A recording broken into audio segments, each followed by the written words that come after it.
Canada's PM laments lost U.S. friendship in Gander visit, reflecting on 9/11 kindness. During a campaign stop in Gander, Newfoundland, Prime Minister Mark Carney mourned Canada's deteriorating friendship with the U.S., contrasting it with the compassion Canadians showed during the 9/11 attacks. His visit came amid rising tensions with U.S. President Donald Trump, whose trade war and sovereignty threats have strained the once close bond. "We lament a friendship lost," Carney said. "In Gander, Canadians did extraordinary things for Americans when they needed it.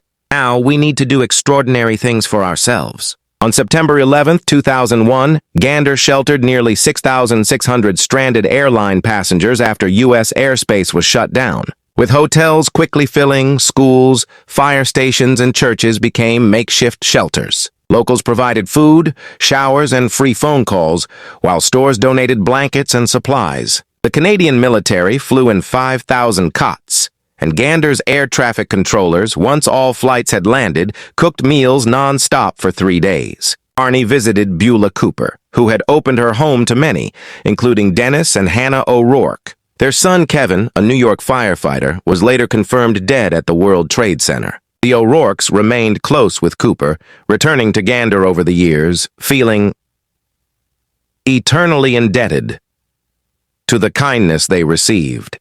In a speech, Carney praised Gander's generosity. "You showed friendship to people who were fearful. In a crisis, you showed your character. When people needed help, you gave it."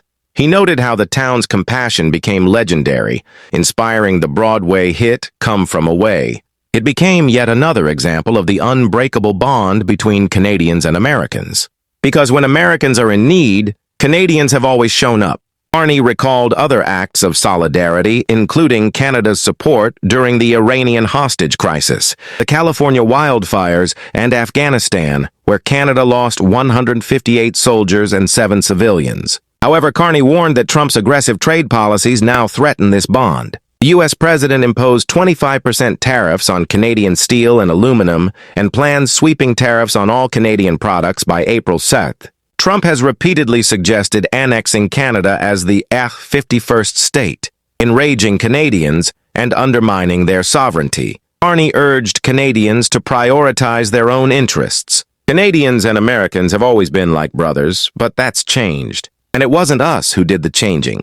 Carney and his rival, Pierre Poilievre, called on Trump to respect Canada's sovereignty as they launched their election campaigns. With the vote set for April 28th, Carney announced a 5-week campaign focused on defending Canada's independence. Trump denies knowledge of the Atlantic editor's presence in classified airstrike group chat. Donald Trump dismissed claims that the Atlantic editor Jeffrey Goldberg was included in a classified group chat discussing U.S. airstrikes on Houthi targets in Yemen.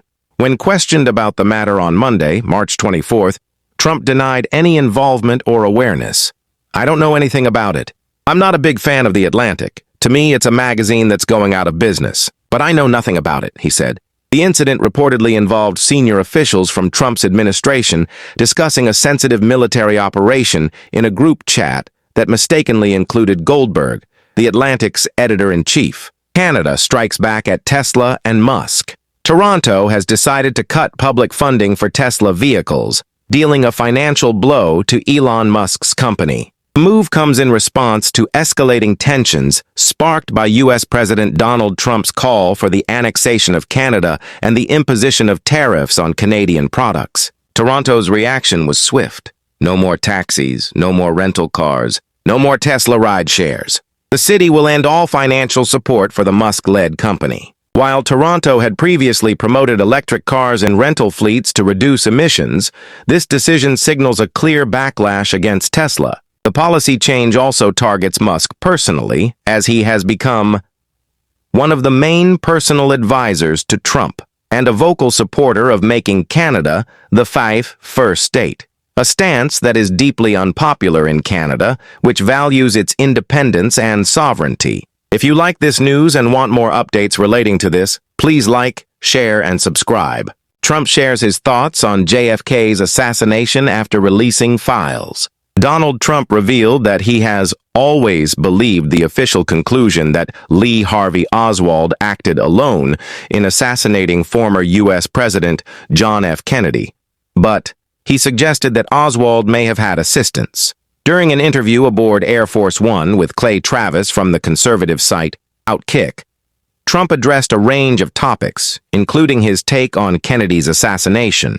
When asked whether he thought Oswald was solely responsible, Trump replied, I do, and I've always felt that. However, he hinted at the possibility of a broader conspiracy, adding, of course, was he helped? Trump's remark acknowledged lingering theories that Oswald may have been aided by the EU's government, the mafia, the CIA, the Cuban government, the KGB, or other powerful groups. To date, no definitive evidence has surfaced proving Oswald had accomplices. The discussion was prompted by Trump's decision to declassify and release the remaining 80,000 documents related to the Kennedy assassination investigation.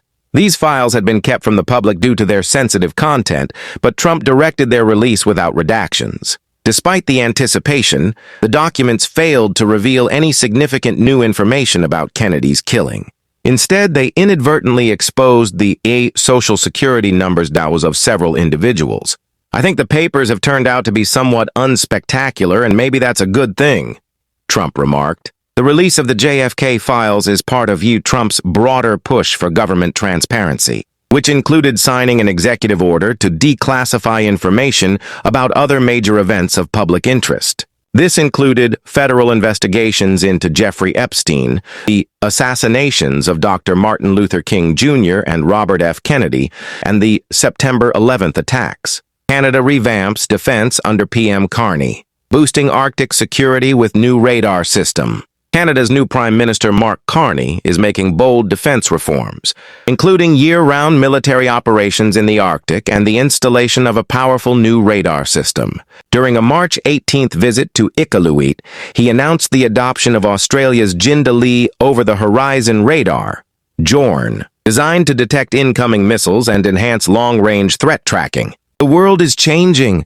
Our adversaries are increasingly emboldened, Carney warned. International institutions and norms that had helped keep Canada secure are now being called into question. Less reliance on U.S. partnerships. Carney stressed the need for Canada to strengthen its own defense capabilities. While Canada must be strong in our partnerships, particularly NORAD, we cannot and should not look first to others to defend our nation, he said. His remarks reflect growing concerns over U.S. President Donald Trump's shifting priorities and repeated comments about Canada becoming the 51st U.S. state. Carney's emphasis on sovereignty is likely to resonate with Canadians, meeting NATO targets and increasing spending.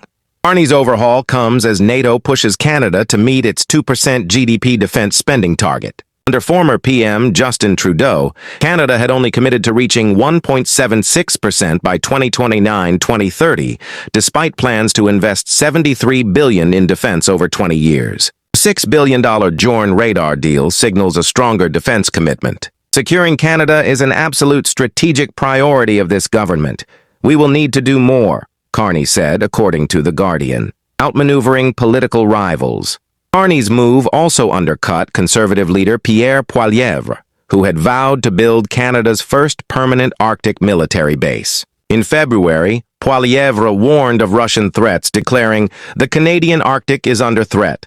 My Canada First plan will protect Canadians." Strategic radar acquisition. Carney's swift deal with Australia also outpaced the U.S., which had been negotiating for the same system. An Australian official told ABC that Canada moved quickly, seizing the opportunity before the U.S. finalized its own purchase.